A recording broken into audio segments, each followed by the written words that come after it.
दूसरा है, वो क्या कही है, जहां तू टिके वहां मैं भी टिकूंगी, मतलब रहने का स्थान। हम देख रहे हैं क्या बोल रही है, मैं भरी पूरी चली गई थी परंतु यहोवा ने मुझे चूची करके लौटाया है। मतलब है, बोल रहे मैं भरी पूरी तो गई मोआ, लेकिन आती हूं चूची, हाँ मेरे हाथ में कुछ नहीं है। जो उसके पास कुछ नहीं है वो जाएगी अपने देश में, वह कहां ठहरेगी, झोपड़ी में या कोई किराया का मकान में?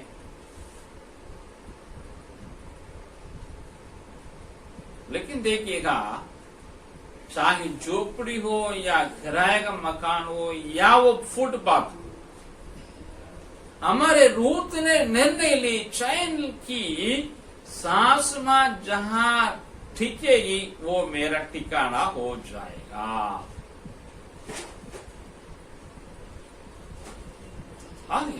क्या आप और हम ऐसा करेंगे?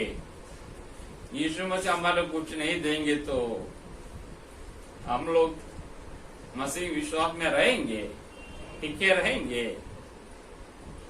आज बहुत लोग यीशु मसीह के पास क्यों आते हैं, ये विश्वास क्यों बने हैं? शंघाई मिली है या और कुछ से राहत मिली है, या लड़की मिली है या लड़का मिला है या नौकरी मिली है।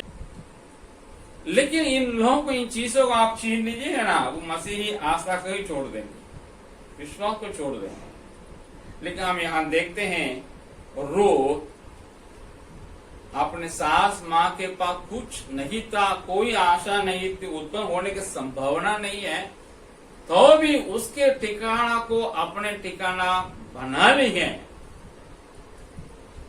क्या हुआ आपको पता है? वहां गई है, दूसरा अध्याय दूसरा और तीसरा वचन में आपके लिए पढ़ता हूं, क्या लिखा है।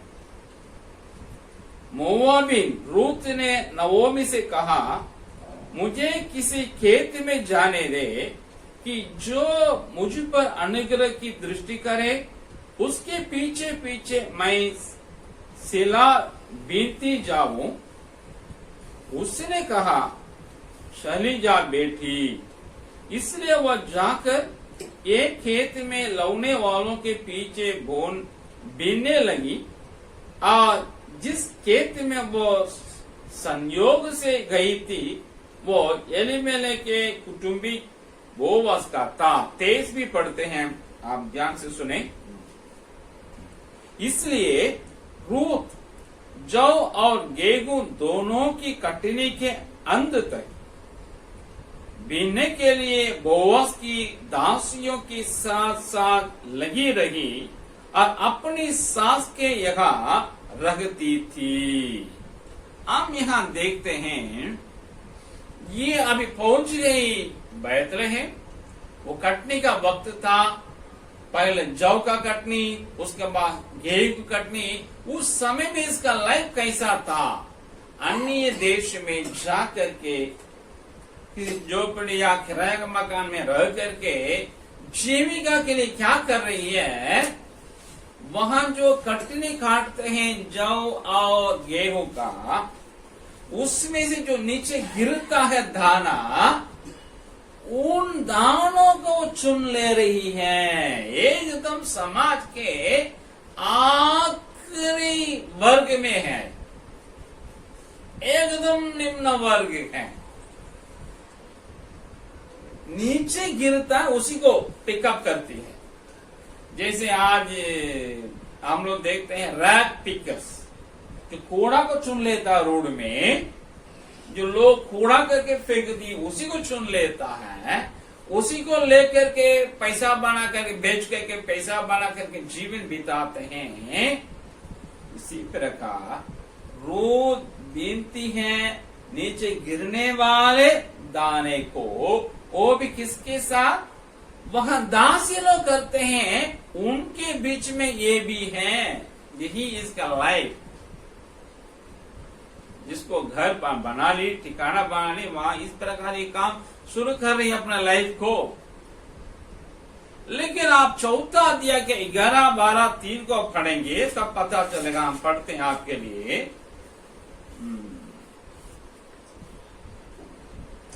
तब फाटक के पास जितने लोग थे उन्होंने और वृद्ध लोगों ने कहा, हम साक्षी हैं, एक जो स्त्री तेरे घर में आती है उसको यहोवा इस्राएल के घराने की 2 उपजाने वाली राहेल और लिया के समान करे, और तू इब्राता में वीरता करे, और बैतलहम में तेरा बड़ा नाम हो, और जो संतान यहोवा इस जवान स्त्री के द्वारा तुझे दे, उसके कारण तेरा घराना पेरेज का सा हो जाए।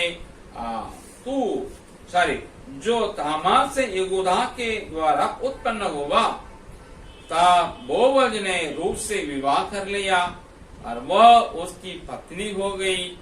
और जब वह उसके पास गया तब यहोवा की दया से उसको घर रहा और उसके एक बेटे उत्पन्न हुआ। हम यहाँ देखते हैं जिसका घर ही नहीं था, झोपड़िया किराया का मकान में रहती है, आज इसका जीविका ही नहीं है, लेकिन नीचे गिरने वाले दाने को बीन करके खाना अपना जीवन चलाने लगी। उसी का लाइफ को परमेश्वर ने क्या कर दिया, एकदम चेंज कर दिया। जिसके यहाँ दाना बीन रही है उसी घर का मालिक बन गई, वही मालिक इसका विवाह किया, और चोरी करके नहीं लेकिन वैध रूप में, क्योंकि इनके जो ससुर मर गए, पति मर गए, उन लोगों का जो बिके हुए संपत्ति था उसको ये बोवज ने, जो इनके पति के ससुर के दूर के रिश्तेदार थे, अपने पैसा से इनके संपत्ति को छुड़ाया। छुड़ाते छुड़ाते उनके विधवाओं को भी क्या कर दिया, छुड़ा करके उनके लिए संतान देने के लिए वो उसको शादी कराए। वहां की संस्कृति थी, उसी का अनुसार पूरे लोगों के सामने, पंचायत के सामने ये उसको स्वीकार किया, छुड़ा करके और शादी करने के लिए तय किया। तो पंचायत के लोग, गांव के सब मिलकर बोलते हैं तुम्हारा घर ऐसा हो। ये घर को बनाने वाली बन गई, जिसका घर नहीं था ना केवल किसी घर के मालिक बन रही है, लेकिन उसको बनाने वाले भी घराना का माँ बन गई। उसके द्वारा आपको राजा लोग बात में आए। हम देखते हैं दाऊद के पूरे जितने राजा था 19 राजा है। दाऊद और सुलेमान के 19 राजा हैं। इन दोनों का मिलाएंगे तो 21 राजा लोग इसी के पुत्र थे, पर पोते थे। हम यहाँ देखते हैं इसका कारण कौन था, इसकी सास माँ ने क्या की, बगीचा ने जिसके खेत में ये बीन रही है दाना, वो खोल गया, पहचान ली तो समझ गई ये हमें छुड़ाने वाला है। तो वह जा करके कदम उठाई, सफल हुआ। मतलब जो सास माँ छूची थी, जिसका वहां कुछ नहीं था, उसके ठिकाना का अपना ठिकाना बनाने के बाद वही सास माँ इतना प्रभावशाली बनी, इतना प्रभावशाली पहले से थी, इसके लिए एक भविष्य को बनाई, घर बनाई, विवाह का सारा इंतजाम किया, जिससे ये बहुत बड़े मकान, परिवार और पूरे बैतलहम के सबसे बड़े धनवान के घर में ये बहू बन के गई और वहां का मलकिन बन गई। कई लोगों के पूरे परिवार के लिए माँ बन गई। आने वाले दिनों में 21 राजाओं के लिए इसको मिलाएंगे तो 22 राजाओं के लिए ये पूर्वज बनी, उद्धारकर्ता, जगत को उद्धारकर्ता का पूर्वज बन गई है। प्रियो, आप यीशु मसीह के पास आ गए हैं। पता नहीं आप कैसे आए, लेकिन आ गए, सही चीज आपने किया है। जिनको देख करके आप यीशु मसीह में आए, वे साधारण नहीं है, वे प्रभावशाली लोग हैं। अगर अभी तक ईसा मसीही बने नहीं, क्रिश्चियन नहीं बने हैं, लेकिन किसी परिवार में किसी विश्वासी के बहू हैं, या किसी विश्वासी के मातहत में काम करते हैं, या किसी विश्वासी मसीही विश्वासी के विद्यार्थी या मरीज हैं, या किसी मसीही विश्वासी के जूनियर हैं, आप अपने जो मसीही अधिकारी, टीचर, डॉक्टर, वरिष्ठ, सासु मां, मेंटर, उनको हल्के में नहीं लीजिएगा। वे साधारण लोग नहीं, सचमुच में आपसे प्रेम करने वाले, आपके शुभ चिंतक, आप प्रभावशाली लोग हैं। ऐसे प्रभावशाली लोग हैं, आपके लिए भविष्य को बनाने वाले, आपके घर बसाने वाले होंगे, हैं भी। अगर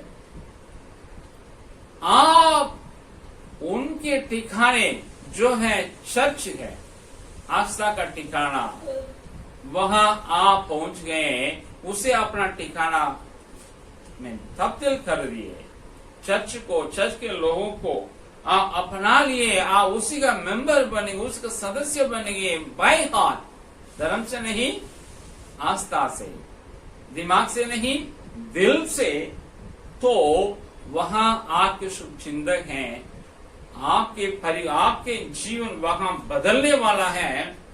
ऐसा तब्दील होगा आने वाले दिन में। आप में से बड़े बड़े लोग डिसन करेंगे, उत्पन्न होंगे। ये है